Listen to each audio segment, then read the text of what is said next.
You know what Christ says on the cross? Father, forgive them, for they know not what they do. That while he's being beaten and punished, he's forgiving. That while we were yet sinners, Christ died for us. That while we were wallowing in our sin, our addiction, our death and decay, he's bleeding out for us on the cross. Moses' response is this: Lord, don't do that. If you're going to do that, blot my name out as well. It's the definition of intercession. It is he who knew no sin became sin for us. It is a precursor to Christ's sacrifice, that Moses is willing to die with them and for them, to throw his own life as a ransom on the line and say, kill me as well if you're going to end their lives. So we are in a new message called The Temple, and really going to be leading up to another series called Jesus and the Temple, where we look at Jesus' interaction with the temple in Jerusalem. And so today we're going to go back to the beginning. I say the beginning. We're going to even be going back further than that at some point. But we are going to be going back to the tabernacle. The tabernacle, which is the precursor to the temple. So if you're not familiar, the temple is a fixed structure that Solomon first builds in Jerusalem. It's one that David wants to build, but ultimately his son Solomon is able to build. Later, the temple goes through different phases where it's torn down, rebuilt, and repaired and rebuilt.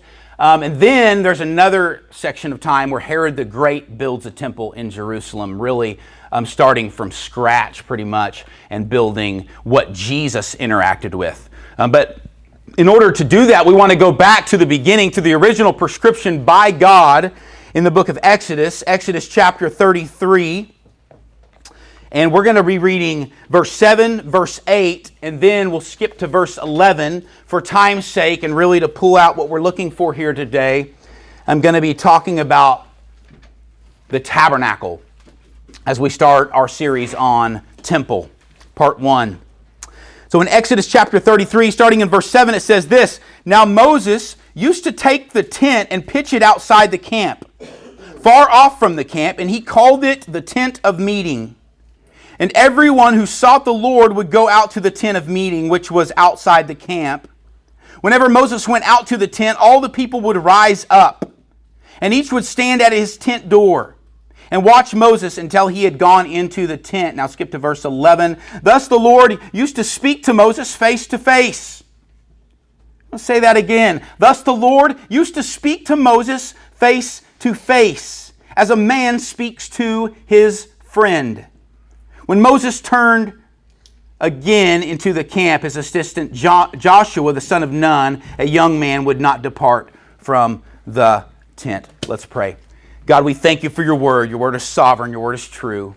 It is tested and it is tried. Lord, and we put it on a pedestal today. Would you speak to us from it in Jesus' precious name? Amen. There are these key moments in history when God consecrates time and space. And I'm not talking space like the solar system. I'm talking space that we inhabit. That he decides to make himself known in a certain time, in a certain area, or in a certain space. And we see this time and time again in the scriptures. These are beautiful moments. And I think in order to understand why the tabernacle is built, why ultimately the temple is built, we need to understand why is it that God wants to communicate to humanity. We talked about this not that long ago when we were talking about God's existence and the reality that God has created us with brains that can comprehend complex theological truths. We can sit around a fire and philosophize as we look at the stars in the sky. We can postulate the mysteries of the galaxy. That He's given us these minds for a reason, and I believe in cause and effect. I believe the reason He's given us this mind is because there's a reason to connect to Him, to know Him. We use the analogy of the dogs playing poker around a table, all with cigars out of their mouth and a hand of cards in their hand. Can you imagine them all sitting around just talking about the mysteries of life? I promise you that's not what they're doing when they're barking at each other. They're not comprehending deep theological truths. This is something that God has given us a mind to understand. And the question is there a reason for that? And I say yes. God wants to communicate to mankind. He wants to inhabit space and time. He wants to make himself known to us. And I believe he does that through his holy word. He does it to Abraham in Genesis chapter 12, verse 7 and 8. Let me read that to you. Genesis chapter 12, verse 7 and 8. Then the Lord appeared to Abram and said, "To your offspring I will give this land." So he built there an altar to the Lord who had appeared to him. There's this encounter. He had appeared to him. Verse 8, from there he moved to the hill country of the east of Bethel and pitched his tent with Bethel on the east and Ai on the east. On the west, Bethel on the west and Ai on the east. And there he built an altar to the Lord and called upon the name of the Lord.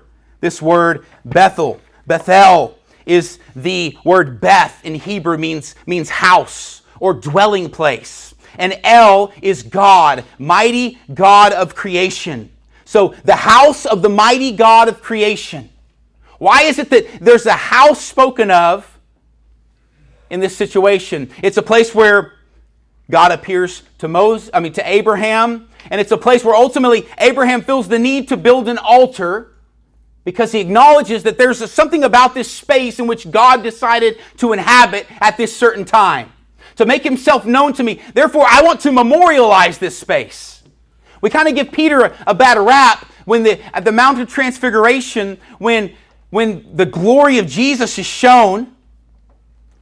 And later Peter opens his big mouth and says, "Lord, let's build a temple here to commemorate this moment." You know, we often call him loudmouthed and uncouth. He doesn't know when to speak and what to say when he does speak. But to be honest with you, this is pretty commonplace in the Scriptures, where something magnificent has happened and they just, in humanity, we want to erect something to memorialize that. It's the reason we tattoo our bodies. So we mark them up as we walk through this painful struggle that is life. That we mark on them and we say, this happened and that happened. It's the reason people create art. It's the reason people create foundations, because they want to memorialize and make some meaning out of something. I'm not saying that that's all bad. As a matter of fact, I would say the majority of time it's used in Scripture, it's a good thing. It's talked about in a positive light. And so here Abraham erects an altar in the dwelling of the great and almighty God. Well, then we have Jacob. Genesis 35. Genesis 35. We're going to hear about the story of Jacob. Now, Jacob, in chapter 35 of Exodus, let me find that. Here we go. Chapter 35, and I'll read verse 1 first. God said to Jacob, "Arise, go up to Bethel and dwell there." Here's this word Bethel again. The dwelling of the Almighty Creator. "Make an altar there to God, to the God who appeared to you, when you fled from your brother Esau." Well, let me give you the quick backstory. The message isn't on Jacob today. Let me give you the quick backstory as quickly as I can. Jacob has deceived his brother Esau. He has made himself his mom and his brother. Let's add his mom in there because his mom had a huge part in it. I don't think Jacob would have done it without his mom. But they actually make a skin with hair on it to put on his arms so that when he approaches his father's blind at this point. He's older in age. That when his father reaches out for his son to bless him, he'll think that it's his son Esau, because his son Esau is the oldest, the one who is supposed to get the blessing in Jewish culture. Well, Jacob's mom and him devise a plan, and they make him look like, or at least feel like Esau, and he shows up and he feels his son. He has a little question mark there in his head. Is this really Esau? But he believes it ultimately is, and he blesses Jacob. Well, Esau's angry. He receives this blessing from his father. At this point, if you understand the backstory, Esau's already sold his birthright for a bowl of soup, a bowl of venison stew. So, nears the end of it, the culmination of it, blessing is actually given to Jacob. Now Esau wants to kill his brother. His mom fears for Jacob's life. Jacob hung out in the house. He was mama's boy. Esau was daddy's boy, firstborn. He was a hunter, a gatherer. He was tough skin and hairy arms and skin tanned by the sun. And here he is, daddy's boy. Well, there's the house-dwelling Jacob. Bigger brother already has the upper hand. He's the hunter. He's rough around the edges. And then here's soft Jacob. And Jacob's mom says Esau is going to kill you because of what you've done. Not in those exact words, but she's scared for his life. So she devises a plan in which he can escape. And he escapes to go to be with his uncle, I guess, Laban. And so he's on the run. He's on the run for his life. And he's in this catastrophic moment of his life. He's leaving his home, and not in the way he wanted to leave his home. It's tumultuous. It's catastrophic. He's fleeing for his life. And somewhere on that journey, in fleeing, he lays down and he sleeps. He puts his head on a rock as a pillow. And he has a dream, and there's a ladder to heaven. It's where we get the song Stairway to Heaven. And he sees on that ladder to heaven angels ascending and descending upon that ladder. What's beautiful is later Jesus says, I am the ladder. This is a vision of the Christ to come, the access to heaven, the access to God through his Son, Jesus Christ. But he has this vision, and when he wakes up, he says this, surely God is in this place. Guess what the place is called? Bethel. Surely God is in this place, the dwelling of the Almighty Creator. So what's he do? He builds an altar. He erects an altar in this tumultuous time in his life when God is revealed to himself, to Jacob, who he is. So we see these moments where God makes himself known in time and space. We see it with Noah when he arrives after the flood and he comes out of the ark. The first thing he does is he erects an altar, and God makes a covenant to him there. So we see these moments, these beautiful moments, where God connects to man. And I think you need to understand that concept if you want to understand tabernacle, if you want to understand temple, if you want to understand the idea of God making himself known to creation. I think it is one of the most beautiful concepts in all of the Word. It is what makes us stand apart from world religion. And world religion that teaches us that if we do good and we do all the right things, that we can somehow ascend the mountain and get to where God is. If we meditate enough, if we confess enough. But the story of Christianity isn't that. It isn't a religion of morality. It is, but it isn't. It is God descending down the mountain to the muck and the mire of where we stand. In our moment, in our time of need, there is an altar erected to the dwelling of the Almighty Creator. So we have these moments we see. Well, that's where we open ourselves up to this temple idea, this tabernacle idea in Exodus chapter 20. Let's read there, Exodus chapter 20. And we're going to start in verse 21. I'm sorry, no. Exodus 20, let me give you, so Exodus 20 through 31, and then we'll read Exodus 33, verse 18. You can kind of hold there at Exodus 33, verse 18. We're going to be reading the latter part of that. We read the tent of meeting in 7 really through 11, but we're going to skip here in a minute to verse 18 through 23. But before we read that, let me kind of give you the environment in which the tabernacle is implemented. Now, you would think in a moment like this that maybe there was some kind of pursuit, there was 40 days of fasting, there was a complete keeping of the moral code of God, that something had been made right that made God want to dwell among His people. But I think it's quite the opposite. The environment in which the tabernacle is birthed is once again a tumultuous and catastrophic moment. So, let me give you that story. Moses ascends Mount Sinai, and he meets with God there. He's on the mountain 40 days and 40 nights, and during that time, God is giving him the download of what the temple needs to look like, what the tabernacle of meeting needs to look like. Exactly the layout of these things. He gives him the 10 Commandments. One of the most famous stories in the Bible, the 10 Commandments. He gives him the laws for festivals and Sabbath. He gives laws for restitution with your brother. He gives these social justice laws. And I'm not talking social justice as we know it today. I'm talking about society's justice. He gives these laws in which people can live together in harmony. He gives labor laws. All of these things that are important for a community to thrive and exist. He shows him the articles of the temple. All these different articles of the temple, which are, the Ark of the Covenant is the most famous. We'll look at some of those other ones here in a minute. But we're talking about all of this being given and downloaded to Moses on the mountain. The priestly requirements and garments, exactly what they should wear as they conduct worship in the temple.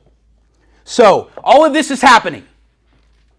All of these beautiful things, God is communicating with man. He's decided to make His habitation with man and given them an avenue by which to do that through the tabernacle. And what are they doing at the bottom of the mountain?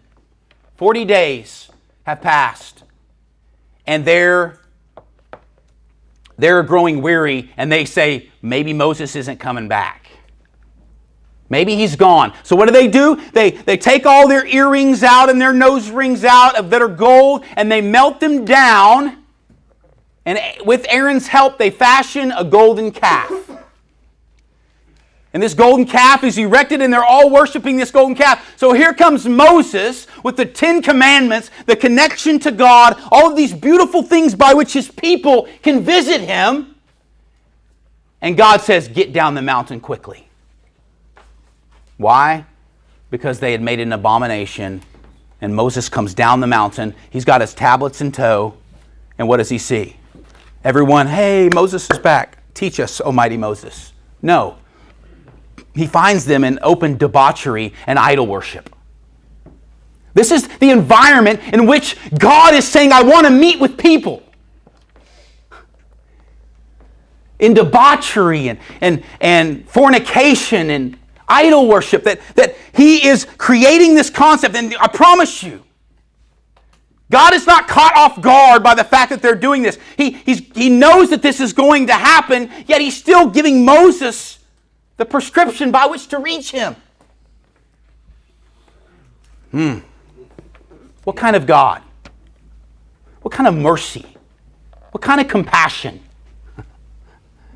It's a God who reaches out to Him while we worship other things. That reaches out to us as we worship other things. That appeals to us, that calls to us while we stab Him in the back. The loyalty and the love and the compassion of God, that the tabernacle is birthed in such a tumultuous time. That it shows that mankind's depravity and inability to get to God. So what does Moses do? Exactly what I would do, if not worse. Because I've got a little temper. He takes those tablets, throws them down. They break in pieces. It's just all ruined. You stiff-necked, adulterous, just on the ground. The story continues like this. That that there's some more that goes on here, but for time's sake I can't get into it. But let me say this, that ultimately God meets with Moses again, and Moses and God are communicating, and God says this, let me wipe them out. I'm going to wipe them out. All of them. Every last one. And he gives him a pretty good promise. I'm going to give you, I'll create you a new people to lead. Now, did God want that? I don't believe so. Like I said, he knows the end from the beginning.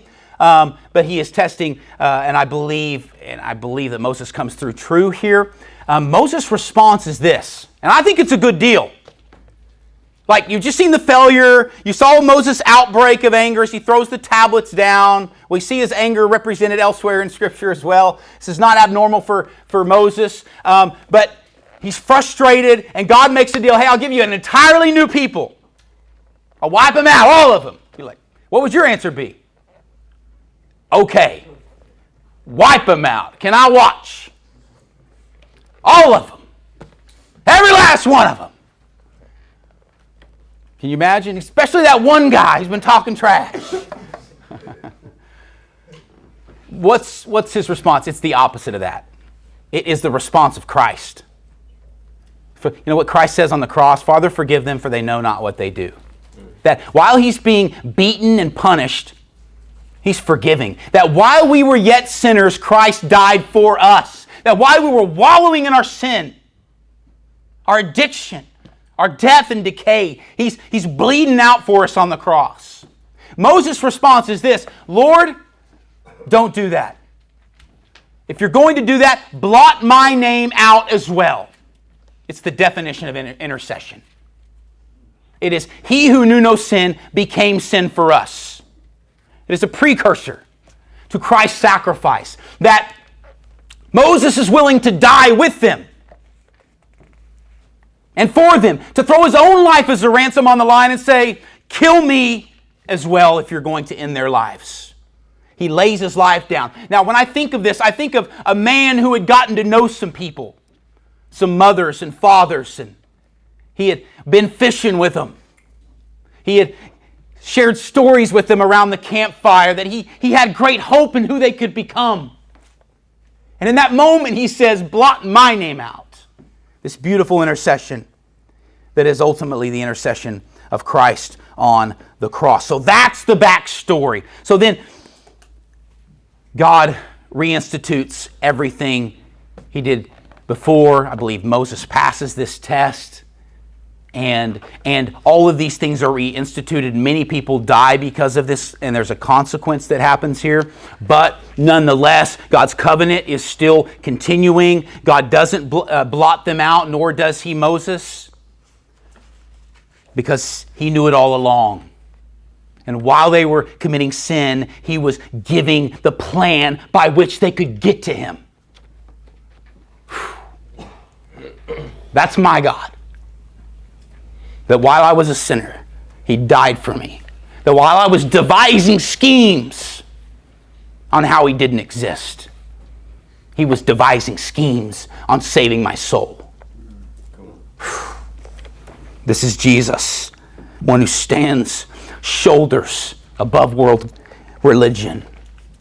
The one who comes to us in our filth, in our struggle, in our death, in our decay. This is Yeshua, HaMashiach. The Messiah, the one who rescues us in our filth. It is the father who runs to the prodigal son and embraces him, though he reeks of pig slop.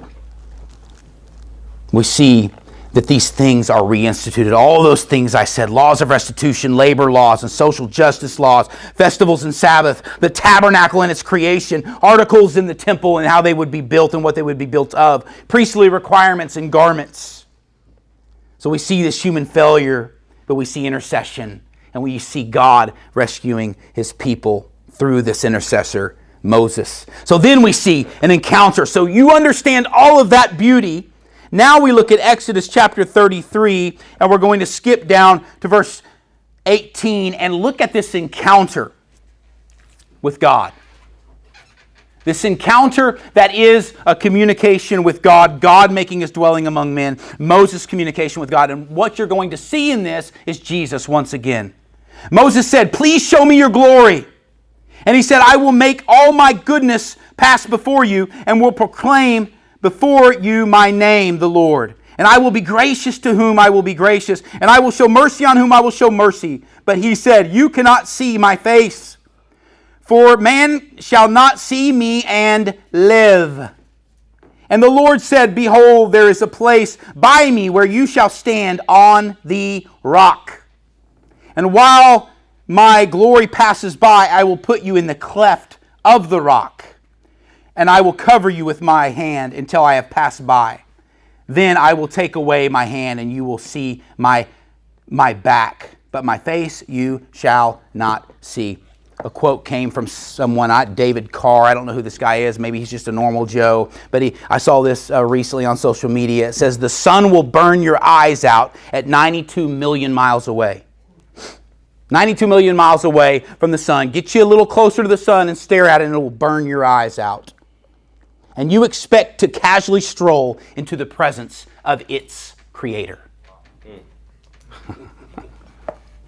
I've often used the sun as an illustration of God's creation to show His majesty, and it's just a creation of God, but I had never seen it so beautifully put that we dare to stroll casually into the presence of its creator, the sun's creator. So we can go to that first slide as we talk about the tabernacle here.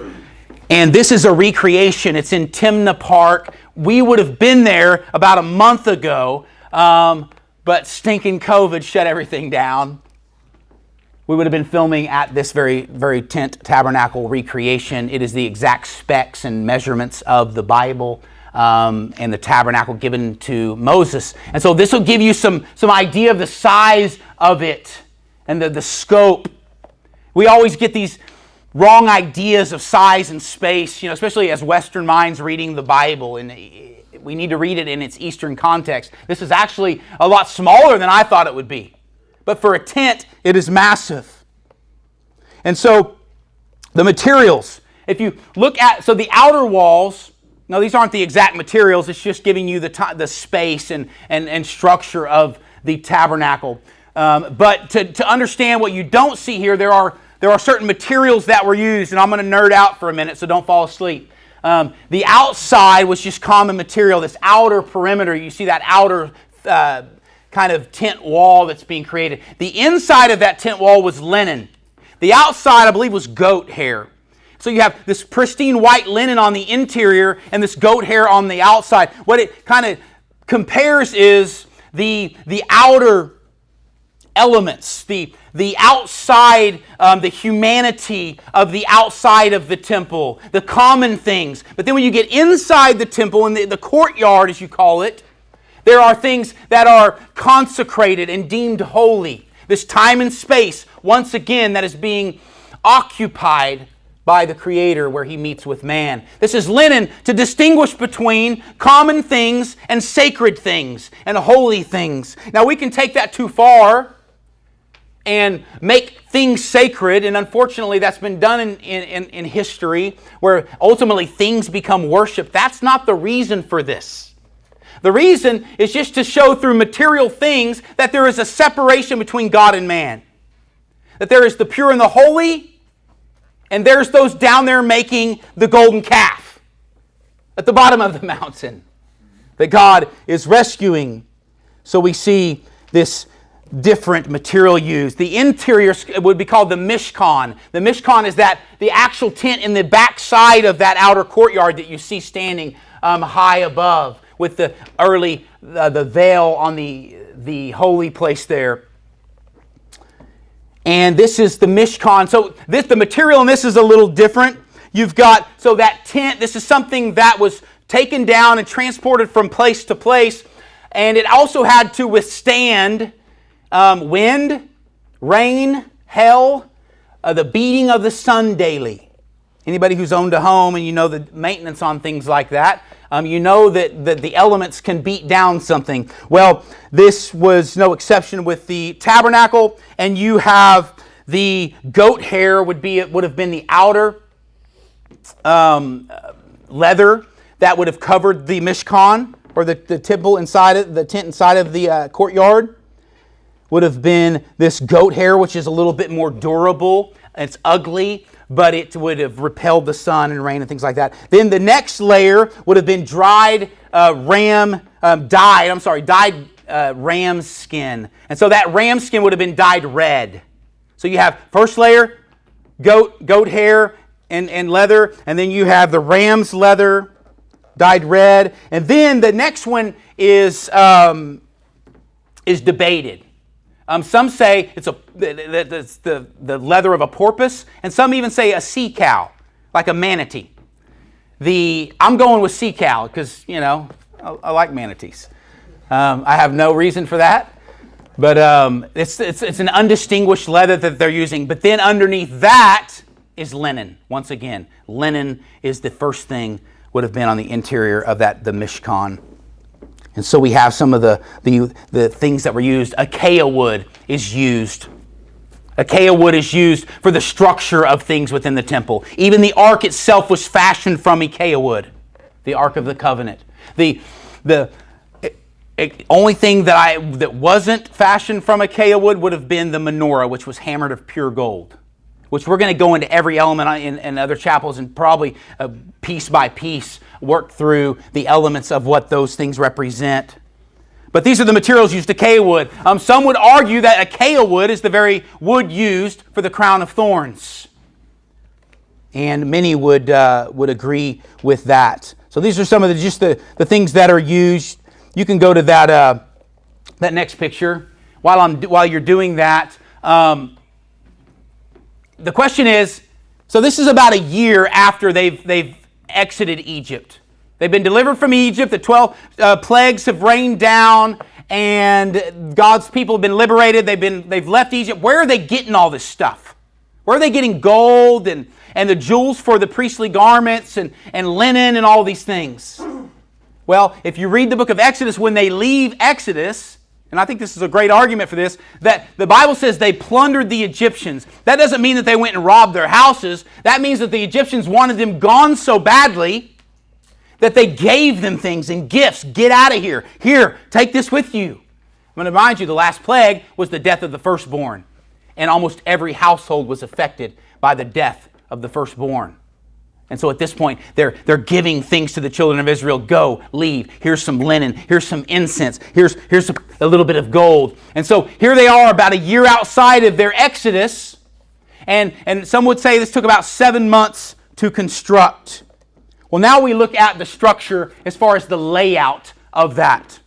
So you have that outer perimeter. And remember the picture that we just looked at that would give us the dimensions and what that really looks like in the size comparison. But there was a gate, and really the tabernacle, it was another veil. It wasn't a gate as we would perceive a gate, but it was one entrance from the right in front of the altar of burnt offering, or the brazen altar. So you would walk into the interior of the courtyard, and then the first thing you would see would be the altar of burnt offering. We'll look at that in great detail later. Then the laver, which was a place to wash hands and feet for the priest. And you go inside, there's another veil on the other side of the laver in which you go into the holy place where you have the table of shewbread, the altar of incense, and the candlestick or the menorah. And then you go into another veil that would go into the Holy of Holies, where the Ark of the Covenant is. And so we see this layout, we see the construction of it and what it means. Now you can go to that next slide. Now we're going to see what later, when the 12 tribes of Israel are established, what we see is that when they traveled from one place to another, the tabernacle was placed dead center, mathematically, in the middle of the 12 tribes of Israel. You have the 12 tribes of Israel, and in the middle you have the tabernacle, the place where God would make His dwelling with man, the place where God would meet with man. So you have the 12 tribes surrounding, those are the numbers there, surrounding the tabernacle. And when they would go from place to place, they would erect the temple. You can go to the next picture. This is the desert in which one of the deserts in which the temple would have been erected. This is actually in Timnah once again. Timnah is a copper mine. Surprisingly, some of the elements used copper because tin and copper makes bronze, and you have bronze laver. You have the brazen altar, which was made of bronze. And so this is what you would have seen as you walked out of that tabernacle. I call it the ancient landscape. When you're in the Galilee, I call it the Jesus landscape. It's the virgin landscape of the Bible. There's not a church built over it. There's no new establishment. That's what they saw. And I love that concept of what they saw when they were dwelling in the desert and this tent was erected. I think it's the last slide there. This thing was made, now we're in the internal courtyard. This thing was made to be portable.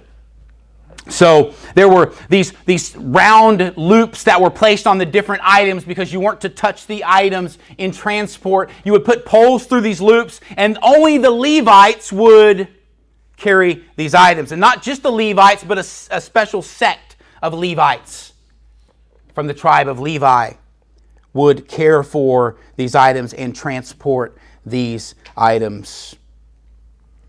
So we see here the order of all of this. We see the meaning of all of this. Now, this is what I love, and I love my favorite when it comes to this temple concept is God's original prescription. Because what we see later when Solomon erects his temple, like he makes multiple lampstands. Like he adds to it. He wants to do it bigger and do it better. And I don't believe that's what God originally ordained.